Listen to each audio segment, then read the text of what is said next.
কংগ্ৰেছে প্ৰথম তেওঁলোকে এটা টকা সংগ্ৰহ কৰি আছে 3 কোটিৰ পৰা 5 কোটি টকালৈ আৰু যাৰ অভিযোগ আপোনালোকে কেইটামান দিনৰ পিছত খোলাখুলিকৈ পাব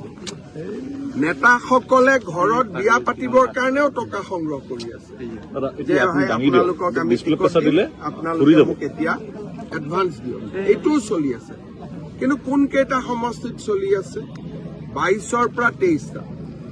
আমাৰ মিয়া সমাজৰ দুৰ্ভাগ্য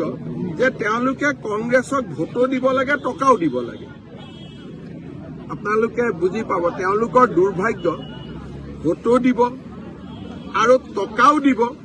আৰু এভিকশ্যনৰ সময়ত কংগ্ৰেছ দলে সহায় নকৰে আজিও তেজপুৰত এভিকশ্যন আছে কংগ্ৰেছ দলেতো সহায় নকৰে আজি তেজপুৰত আমি 5,000 বিঘা মাটি এভিকশ্যন কৰিম তো কংগ্ৰেছৰ সমাজৰ মই দুৰ্ভাগ্য বুলিয়ে কওঁ যে তেওঁলোকে কংগ্ৰেছক টকাও দিব লাগিব